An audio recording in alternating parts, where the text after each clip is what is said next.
வணக்கம் நேயர்களே, விஷன் 9 டிவிக்காக நான் உங்கள் லக்ஷ்மி நாராயணன். இப்போ நம்ம பார்க்க போகிறது வார ராசி பலன் 6ஆம் தேதியிலேருந்து 11ஆம் தேதி வரை எப்படி இருக்க போகுது தான் பார்க்க போகிறோம். ஸோ எப்போதுமே சொல்கிற ஒன்று தான், எப்போதுமே லக்னத்துக்கு பாருங்கள், ராசிக்கு பார்ப்பதை விட லக்னத்துக்கு பார்க்குறது ரொம்ப ரொம்ப சிறப்பாக இருக்கும். உதாரணத்துக்கு ஒரு மகர லக்னம் ரிச்சிக ராசினா மகர ராசிக்கான பலன்களை பார்க்கும்போது ரொம்ப பர்ஃபெக்டாக இருக்கும். இந்த வீடியோட எண்டில் டிப் ஆஃப் த வீக் இருக்குது, மறக்காமல் பாருங்கள். கடகராசிக்கு வந்து பார்த்திங்கன்னா உங்களது ராசி அதிபதி சந்திரன் வந்து பார்த்திங்கன்னா வேலை இல்லாதவர்களுக்கும் முதல் திங்கள் செவ்வாயில் வந்து வேலை வாய்ப்புகள் கிடைப்பதற்கான வாய்ப்புகள் கொஞ்சம் முயற்சி பண்ணிங்கன்னா கண்டிப்பாக சிறப்பாக இருப்பதற்கான வாய்ப்புகள் ரொம்ப நல்லா இருக்குது. மற்றபடி வந்து பார்த்திங்கன்னா திரும்பவும் சார்ந்த உறவெல்லாம் வந்து புதன் வியாழன் வெள்ளி வாக்கில் வந்து நமக்கு கைக்கூடி வருவதற்கான வாய்ப்புகளும் ரொம்ப நல்லா இருக்குங்க. ஸோ மொத்தத்தில் வந்து ரொம்ப நல்ல ஒரு வாரம் தான் இது. வந்து யாருக்கெல்லாம் நடக்கணும் போது கடக லக்னமாக இருந்து சந்திர தசா புத்தி அந்தரம் நடக்கணும்னா ரொம்ப சிறப்பான விஷயங்கள் நல்ல விஷயங்கள்லாம் நடக்கிறதுக்கான ரொம்ப நல்லா இருக்குது. மற்றபடி வந்து 3ஆம் அதிபதியான சூரியன். ஸோ 3ஆம் அதிபதி சூரியன் வந்து 7 இருக்கும்போது 2ஆம் அதிபதி சூரியன் வந்து உங்களுக்கு வந்து 7 இருக்கும்போது திருமணம் ஒப்பந்தங்கள், திருமணம் சம்பந்தமான விஷயங்கள், ஒன்று பார்க்குற இடங்களில் வந்து வரன் கைக்கூடி வருவதற்கான வாய்ப்பு ரொம்ப சிறப்பாக இருக்குது. ஸோ அது நல்ல விஷயந்தாங்க.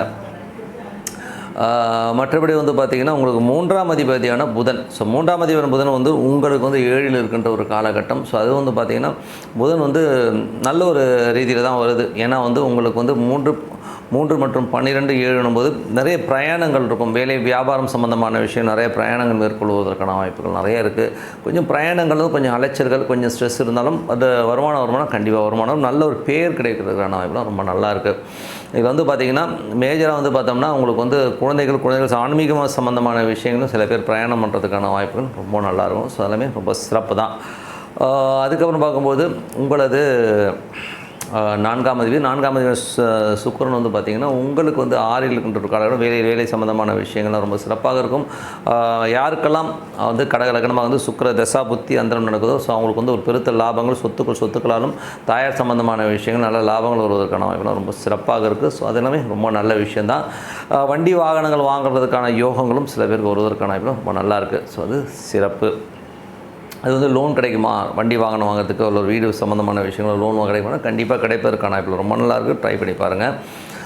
அதுக்கப்புறம் பார்க்கும்போது உங்களது 5ஆம் அதிபதி செவ்வாய். ஸோ 5ஆம் அதிபதி செவ்வாய் வந்து உச்சமாக 7 இருக்கின்ற ஒரு காலகட்டங்க. ஸோ இதில் வந்து பார்த்திங்கன்னா குழந்தைகளோட வளர்ச்சி நல்லாயிருக்கும். குழந்தைகளோட முயற்சிகளுக்கு வந்து ஒரு பெரிய வெற்றி கிடைப்பதற்கான வாய்ப்புலாம் நிறைய பணம் கிடைக்கிறதுக்கான வாய்ப்புகள், நல்ல ஒரு சூழ்நிலையில் அவங்க வந்து உயர்ந்து வரதை பார்த்து ரொம்ப சந்தோஷப்படுறதுக்கான வாய்ப்புலாம், கலைஞர்களுக்கெல்லாம் வந்து பெருத்த வருமானங்கள் பெருத்த ஒரு லாபங்கள் வருவதற்கான வாய்ப்புலாம் நல்லாவே இருக்குது. இதெல்லாம் யாருக்கு நடக்கணும் போது கடக லக்னமாக இருந்து செவ்வாய் தசா புத்தி அந்தரம் நடக்கணும் ரொம்ப சிறப்பான விஷயங்கள், நல்ல ஒரு லாபங்களை தரும். தொழில் ரீதியான விஷயங்களையும் பார்த்திங்கன்னா நல்ல ஒரு சந்தர்ப்பங்கள் கிடைப்பதற்கான வாய்ப்புலாம் ரொம்ப நல்லா இருக்குது. பட் இருந்தாலும் வந்து அவர் வந்து 7 உச்சமாகும்போது நிறைய புதிய தொழில் வாய்ப்புகள் கிடைக்கும். ஸோ புதிய தொழில் வாய்ப்புகள் நல்ல ஒரு ரீதியில் வந்து நம்ம செட்டிலாவது பெரிய வருமான ரொட்டேஷன் வருவதற்கான வாய்ப்புலாம் ரொம்ப நல்லா இருக்குது. ஸோ அது ஒரு நல்ல விஷயம். இதெல்லாம் யாருக்கு நடக்கணும் கடக லக்னமாக இருந்து செவ்வாய் தசா புத்தி அந்தரம் நடக்கணும் கண்டிப்பாக நடப்பதற்கான வாய்ப்புலாம் ரொம்ப நல்லாயிருக்கு. அதுக்கப்புறம் பார்க்கும்போது உங்களுக்கு 6ஆம் அதிபதியான குரு வந்து பார்த்திங்கன்னா 11ஆம் அதிபதியான குரு வந்து சுக்கிரனுடைய சாரத்தில் போகின்ற ஒரு காலகட்டத்தில் வந்து பார்த்திங்கன்னா நல்ல ஒரு வாய்ப்புகள் நிறைய கிடைக்கும். தொழில் ரீதியான விஷயங்களை கடன் எதிர்பார்த்துருந்தீங்கன்னா கண்டிப்பாக கிடைப்பதற்கான வாய்ப்புலாம் ரொம்ப சிறப்பாக இருக்குது. ஒரு பெரிய பணம் வருவதற்கான பெரிய பொருள் வருவதற்கான வாய்ப்புலாம் ரொம்ப சிறப்பாக இருக்கும். இது யாருக்கெல்லாம் நடக்கணும், கடக லக்னமாக இருந்து தனுசு லக்னம் குரு தசா புத்தி அந்தரம் நடக்கிறவங்களுக்கு கண்டிப்பாக நடப்பதற்கான வாய்ப்புலாம் ரொம்ப சிறப்பாக இருக்குது. ஸோ வேலையில் வந்து நல்ல ஏற்றங்கள், நல்ல ஒரு பணம் வந்து வேலையில் கிடைக்கிறதுக்கான வாய்ப்புலாம் ரொம்ப நல்லா இருக்குது. 7ஆம் அதிபதியான சனி வந்து 8 இருக்கும்போது கொஞ்சம் எமோஷன்ஸ் அதிகமாக இருக்கும். கணவன் மனைவிக்குள்ள தேவையில்லாத ஒரு சின்ன சலசலப்புகள், கொஞ்சம் டென்ஷன்ஸ் இருக்கிறதுக்கான வாய்ப்புலாம் கொஞ்சம் அதை பார்த்து நடந்துக்கணுங்க. மற்றபடி வேலை சம்மந்தமான விஷயங்கள் நல்ல ஏற்றங்கள் கிடைப்பதற்கான வாய்ப்புகளும் ரொம்ப நல்லா இருக்குது. ஸோ அது வந்து ரொம்ப சிறப்பு தான். அதுக்கப்புறம் பார்க்கும்போது உங்களுக்கு 8. ஸோ என்றைக்குமே 7ஆம் அதிபதி 8 இருக்கும்போது கணவன் மனைவியினோட வந்து நிறைய அதீதமான ஒரு எதிர்பார்ப்புகள் இருந்து அந்த எதிர்பார்ப்புகள் வந்து ஃபுல்ஃபில் ஆகலைன்னா அப்போ வந்து ஒரு எமோஷன்ஸ் வருவதற்கான வாய்ப்பு இருக்குன்னா கொஞ்சம் கவனமாக இருக்கணும். யாரெல்லாம் சனி தசா புத்தி அந்த அவங்களுக்கு தான் பெரிய பாதிப்பு, மற்றவங்களும் இதை பற்றி ஒன்றும் பெருசாக கவலைப்பட வேண்டாம். அதுக்கப்புறம் பார்க்கும்போது உங்களது 9ஆம் அதிபதியான குரு. ஸோ 9ஆம் அதிபதியான குரு வந்து 10 இருக்கும்போது வெளிநாட்டில் இருக்கணும் பெரிய வருமானங்கள் பெருத்த ஒரு பணம் வருவதற்கான வாய்ப்புலாம் ரொம்ப நல்லா இருக்குது. தந்தை சார்ந்த சொத்துக்கள் சம்மந்தமான விஷயங்கள், அப்பா சம்மந்தமான விஷயங்கள்லாம் ஒரு பணம் வருவதற்கான வாய்ப்பு ரொம்ப நல்லா இருக்குது. வெளியூர் பிரயாணங்களால் வந்து பெரும் பணம் வருவதற்கான வாய்ப்பு, வெளிநாட்டில் வேலை செய்பவர்களுக்கும் ஒரு நல்ல ஒரு வளர்ச்சி கிடைப்பதற்கான வாய்ப்பு ரொம்ப நல்லா இருக்குது. ஸோ இது யாருக்கெல்லாம் நடக்கணும் போது யாரெல்லாம் கடக லக்னமாக இருந்து குரு தசா புத்தி அந்தரம் நடக்குதோ அவங்களுக்கு நடப்பதற்கான வாய்ப்பு ரொம்ப சிறப்பாக இருக்குது. மற்றபடி 10ஆம் அதிபதியான பார்த்திங்கன்னா செவ்வாய் உச்சமாக 7ல் இருக்கும்போது நல்ல ஒரு தொழில், நல்ல வளர்ச்சி, நல்ல ஏற்றங்கள் வருவதற்கான வாய்ப்புலாம் ரொம்ப சிறப்பாக இருக்குது. ஸோ நல்ல ஒரு வளர்ச்சி, நல்ல ஒரு ஏற்றங்கள் கண்டிப்பாக எதிர்பார்க்கலாம். இதெல்லாம் யாருக்கு நடக்கணும்போது கடக லக்னமாக இருந்து செவ்வாய் தசாபுத்தி அந்தரம் நடக்கலாம் நல்லாவே வந்து ஒரு வளர்ச்சியை கண்டிப்பாக கொடுத்துரும். பெரிய பொருள் வரவுகள், நல்ல ரொட்டேஷன்ஸ் கண்டிப்பாக வரும். 11ஆம் தேதி சுக்கிரன் வந்து 6லிருந்து சூழ்நிலை சாரத்தில் போகின்ற போது நல்ல ஒரு வளர்ச்சியும் நல்ல பண வரவுகளையும் கொண்டு கொடுத்துருங்க. ஸோ இதில் வந்து ஒரு என்னென்னா இது யாருக்கெல்லாம் நடக்கணும் போது யாரெல்லாம் கடக லக்னமாக இருந்து சுக்கிர தசா புத்தி அந்த நல்ல பொருள் வரவு, நல்ல பணம் வருவதற்கான வாய்ப்புகள் ரொம்ப நல்லா இருக்குது. சொத்துக்கள் சார்ந்த விஷயங்கள், வண்டி வாங்கினாலும் நல்ல லாபங்கள் கிடைப்பதற்கான வாய்ப்புகள் ரொம்ப சிறப்பாக இருக்குது. ஸோ நல்ல விஷயங்கள், நல்ல மாற்றங்கள்லாம் வரணும்னா பிரார்த்தனை ரொம்ப ரொம்ப அவசியங்க. ஸோ மனதார இறைவனை பிரார்த்தனை பண்ணும்போது கண்டிப்பாக நல்ல விஷயங்கள் கண்டிப்பாக நடக்குங்க. டிப் ஆஃப் த வீக்கில் இப்போ நம்ம பார்க்க போகிறது பரிகாரங்கள் எல்லாருக்குமே பலிக்குமா, வேலை செய்யுமா அப்படிங்கிறத வந்து நம்ம மேஜராக பார்க்க போகிறோம். ஸோ இந்த டாபிக் வந்து கொஞ்சம் கான்ட்ரவர்சியான டாபிக் தான். ஏன்னா நிறைய ஜோதிட நபர்கள் அவங்க சர்வே ஆகிறதே வந்து பரிகாரத்தை வச்சு தான். ஸோ நம்ம வந்து அவங்கள்ட்ட குறை சொல்ல விரும்பல, அது அவங்க லைஃப், ஓகேங்களா?